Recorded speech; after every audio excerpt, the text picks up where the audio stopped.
So I want to say two things. First, I'm quite a nervous speaker, and I prefer conversation. So if you have a question, you might yell it out, unless it's like a long question, in which case this is going to go down to the wire.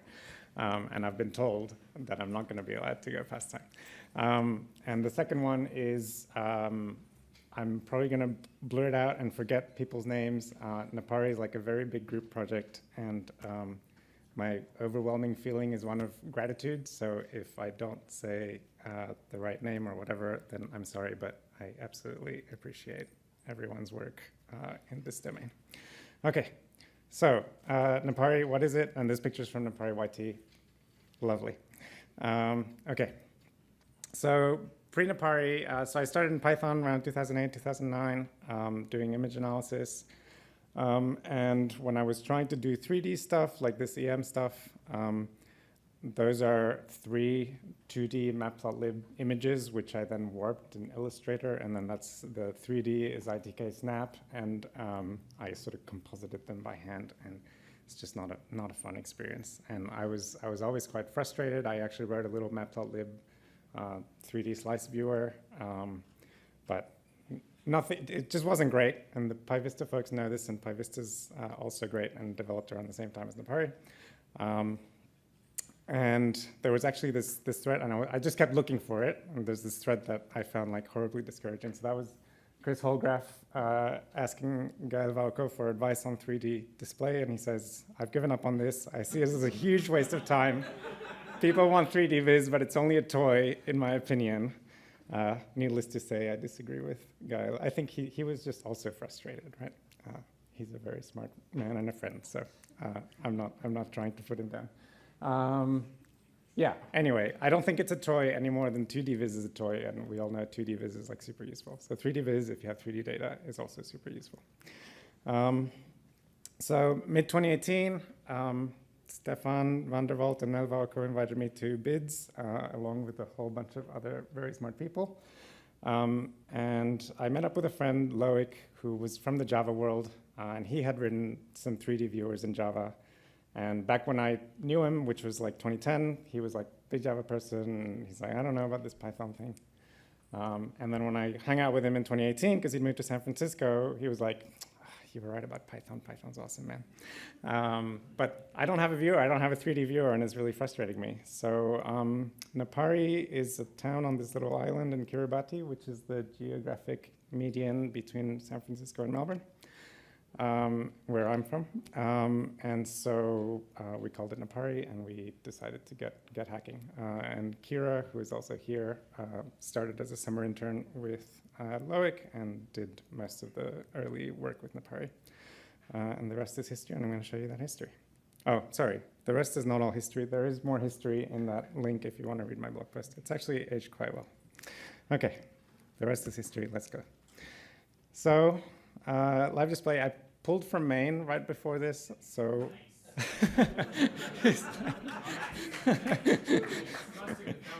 yeah, let's see what happens. All right, so here's an image. It's kind of big, and this is what I used to do. I'm going to show it with Matplotlib.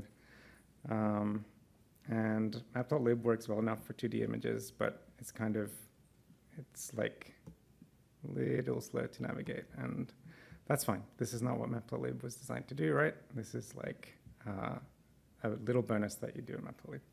So now Napari, which has a canvas that's built on VizPy.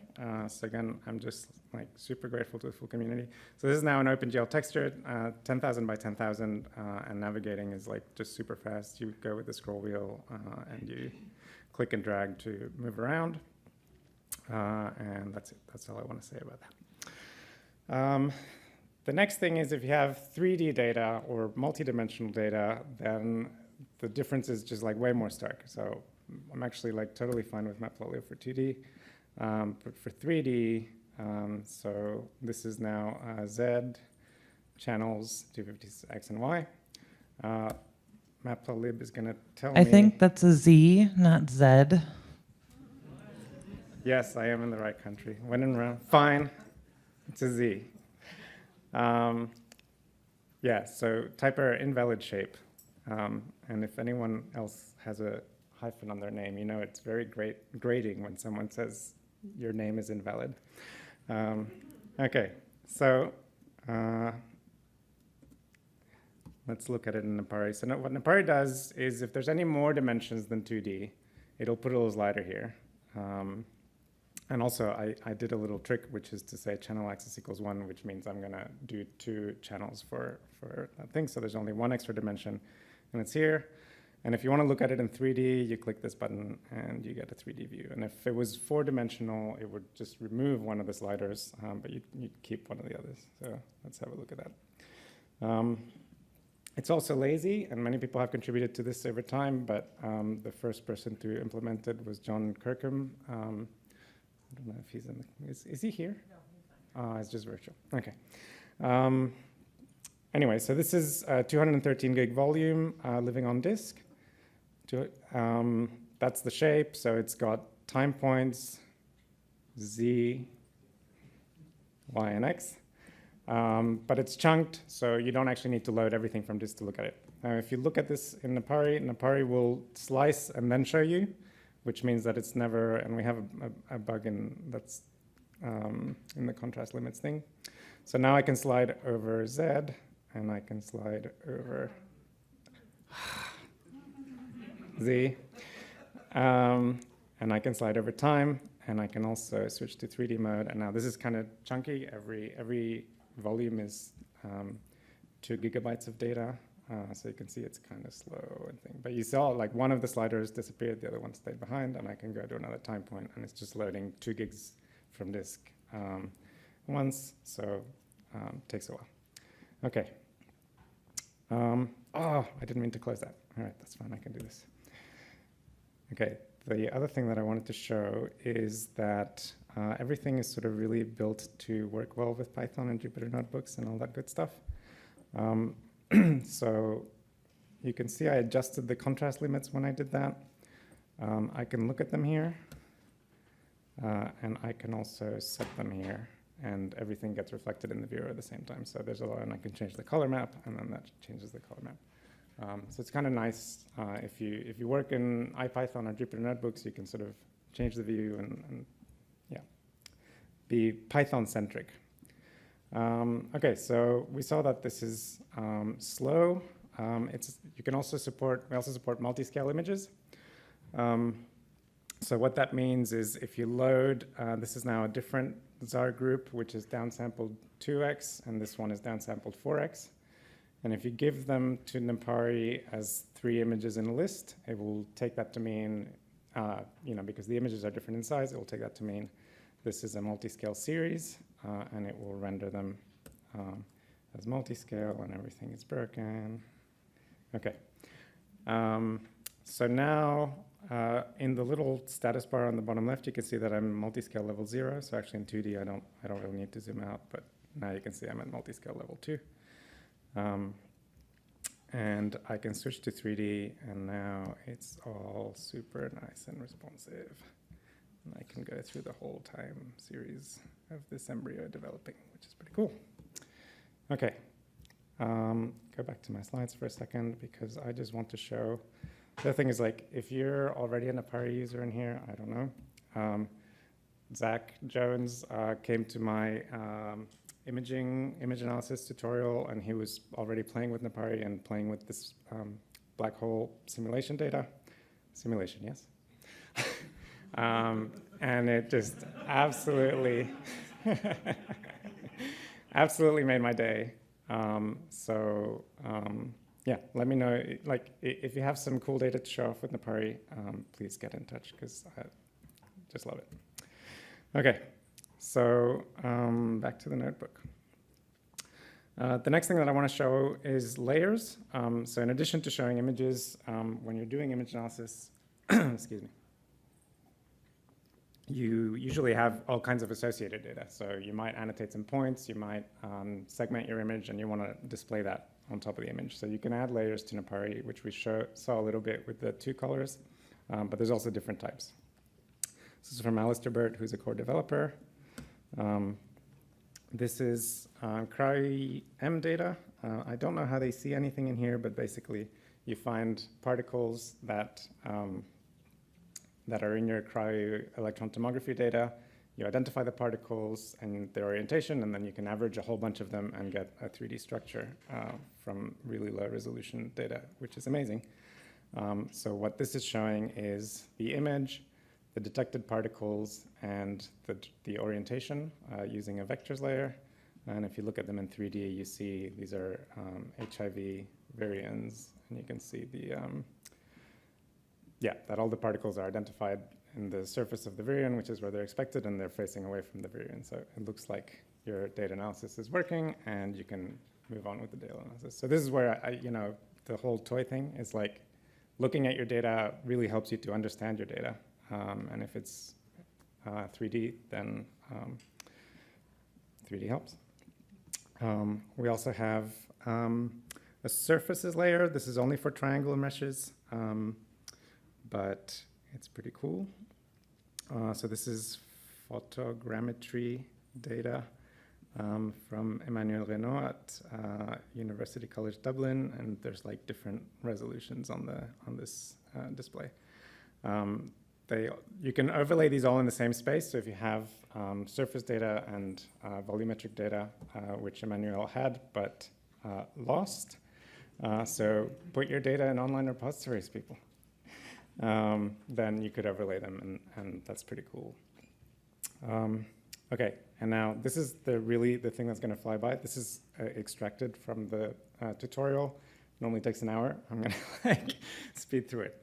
So the thing is about the integration between Python and napari, and the basic idea is that often you're doing image analysis, and you have to tweak parameters, and it's a pain in the ass, and you can't quite get it right. And so what you can do with napari is do your analysis.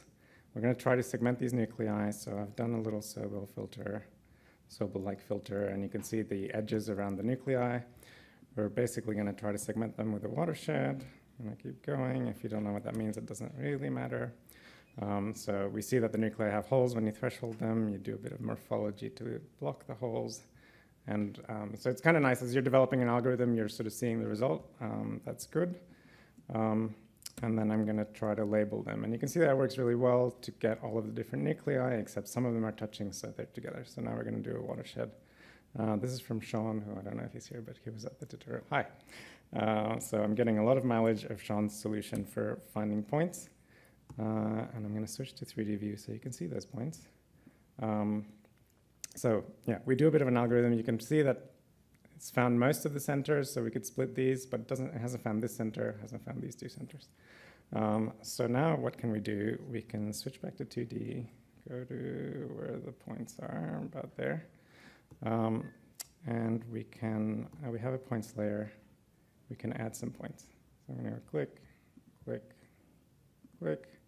And then we can just keep going with our analysis. So now in the layer object, there's a dot data, and you can see that these are all the automated points. These are the 3 points we just added. And then I'm going to segment.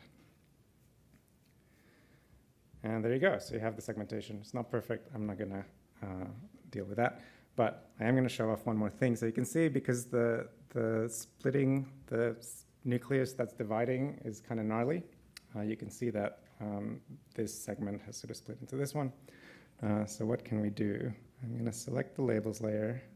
I'm going to pick the label that I want to make. And I'm going to go to 3D mode. Let me go back to this. So you can see that the nucleus can sort of be split along here. So I'm going to select the eraser, make it a bit smaller. And then it's kind of like Minecraft. You can sort of split the thing over.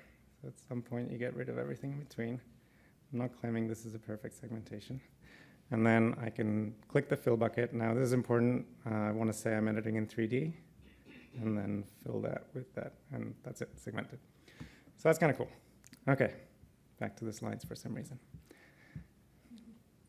Oh, we're moving along. Great. Okay, next thing, 10 minutes. Great, thank you. The other thing that you can do with napari is create plugins. So plugins, I feel like I'm messing with my flow. This is what happens when you write. I am messing with my flow, sorry. All right. The other thing that I want to show is how you can use Zarr and the lazy annotation. This is actually broken on main before my thing. So here's a 3D Zarr from before. Change the contrast limits. What I've made here is an empty Zarr array for a segmentation. And what that does is it makes a little Zarr file here, and that has a little Z array, but it has nothing else in it. And now I can go to my giant data set.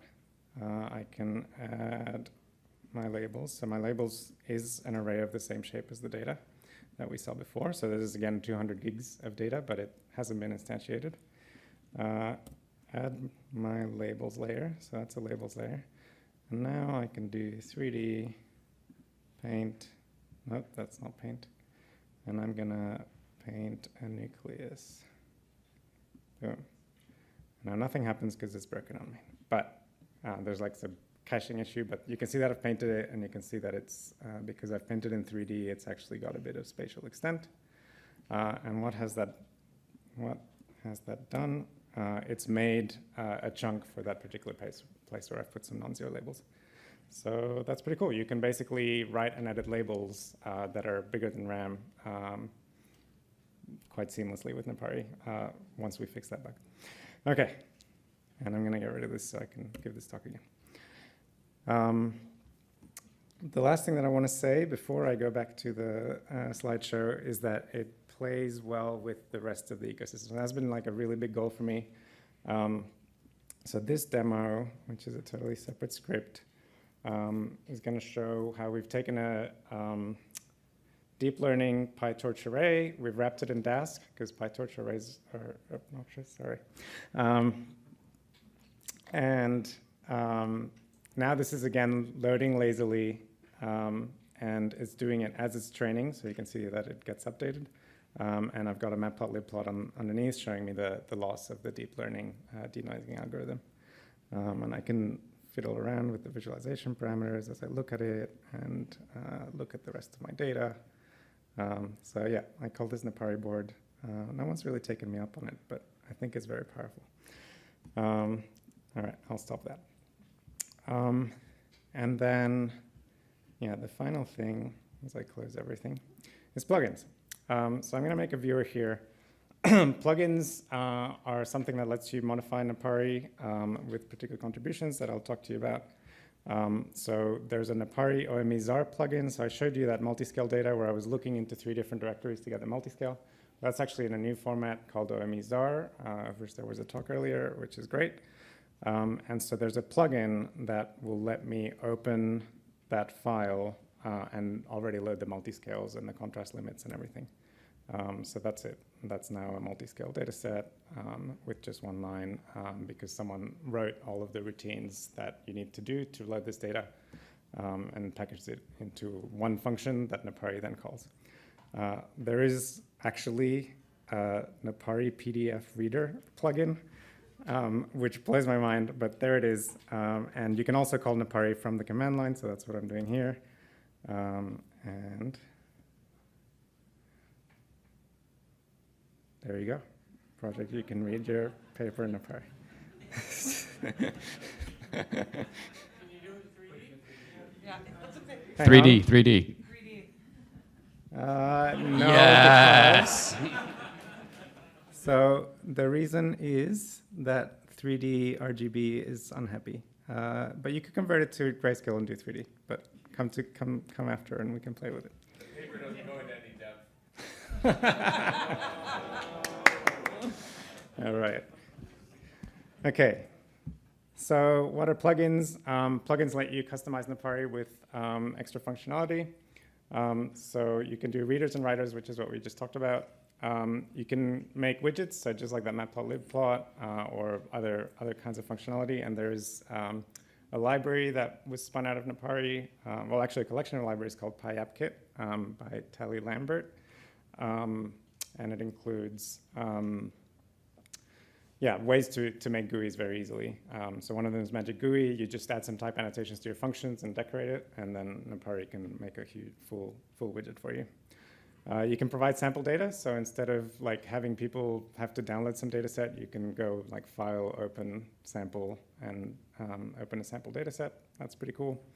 And you can also change the look. And we're working on other stuff like adding custom key bindings and loading things at startup, basically. So yeah, go to that URL. Our documentation is not perfect, but it's pretty good. Thank you to lots of people, especially folks at Quantsite have worked a lot on it. And the documentation goes into a lot of detail, but this is the minimum. So there's a napari.yaml that just describes what you need what your contributions are. So it's basically like a name and a path to a Python function. So we know. An entry point instead of .cfg or project.toml probably, but I actually don't know how to do that. Packaging people can help me later. And optionally, you can add a framework Napari Trev classifier, which will let us discover it. And there's a website called the naparihub.org that's built by CZI that lists all of the plugins that want to be listed. And it's really nice place to discover plugins. This is just a video of one of those plugins, which shows Napari on an iPad using the whatever Apple calls their little sharing thing. And painting, so this is another type of layer, the polygons layer on top of the thing. So yeah, really cool stuff what the community is doing with Napari. This is another really cool plugin that the feedback I got from these people is that they had been trying to do this in the Java side for a long time, and it was just hard, but with all of the scientific Python ecosystem, this was like a very easy, less than 1 week job to put like the scikit-learn based clustering, put the Matplotlib and hook the interactivity between Matplotlib and Napari together. So I think that's just like awesome win for the ecosystem. And this is one of my favorites. I don't know this person. I love it when people on the internet do cool stuff with your stuff. So to draw a line in 3D, right? If you draw a line, you get some kind of 2D manifold, and then you can rotate it and draw another line, and now you get an actual 3D line. So it just very quickly lets you draw 3D lines in space that match your data. So that's pretty awesome. And Robert calls this Natari. So I guess Gael was right. It's a toy. All right. So the best thing about Napari is the community. We have data about this. So CZI ran a survey. They've run it for 3 years. 90% of people agreed that the Napari community is open and welcoming. That's my favorite thing about the whole thing. Tons of GitHub contributions, just fantastic stuff. On the downside, this is it easier or harder than you expected to maintain and improve Napari? And 50% said much harder, and another 20% said it's harder. So we're working on it. I'm sorry. So we have like a big core developer community already all around the globe. So if you look at any of our support things, at odd hours of the night, you usually will get a response, which is pretty cool. And unfortunately, I can't name everyone, but thank you. So I want to thank CZI for all the support they've given us, Quantsite, who gets funded by CZI to do a lot of work, and they're fantastic, and NumFOCUS, we're fiscally sponsored.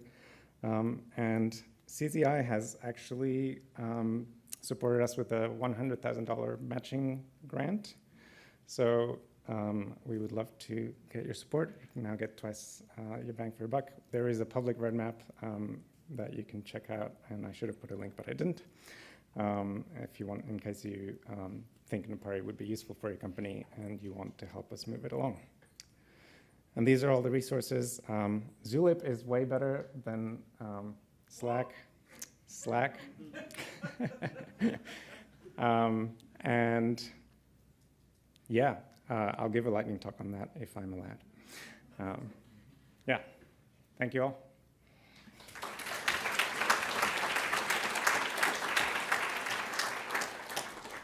Thank you, Juan, for that wonderful talk. And hopefully you'll get your Zulip lightning talk, maybe. I Hopefully. don't know. I'm Well, glad. I don't want special treatment. I will Yeah. put my name in the compost But if you box. spell Zulip, you have to say Z and not Z. Okay. Yeah, okay, okay, yeah. I will try. Yeah, you'll do your best, yeah. Okay, so we do actually have a question online first from Sarah, who asks, can font zoom for the notebook? Can font zoom any for the notebook? Oh no, I'm sorry. You could yell out. All right, Next time. next time.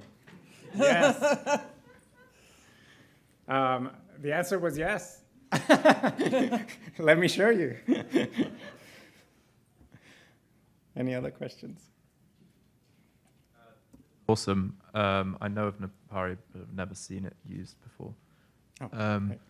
Is there anything in the data model stopping me loading like atmospheric data, like a tornado vortex or something into it? Like that would be No, pretty sweet. I would love that. There is the fact that we don't support any kind of geographic transforms. We only support very simple transforms. Okay. So if you have a cube, you can absolutely look at the cube. Okay. But you can't project it onto a map or anything.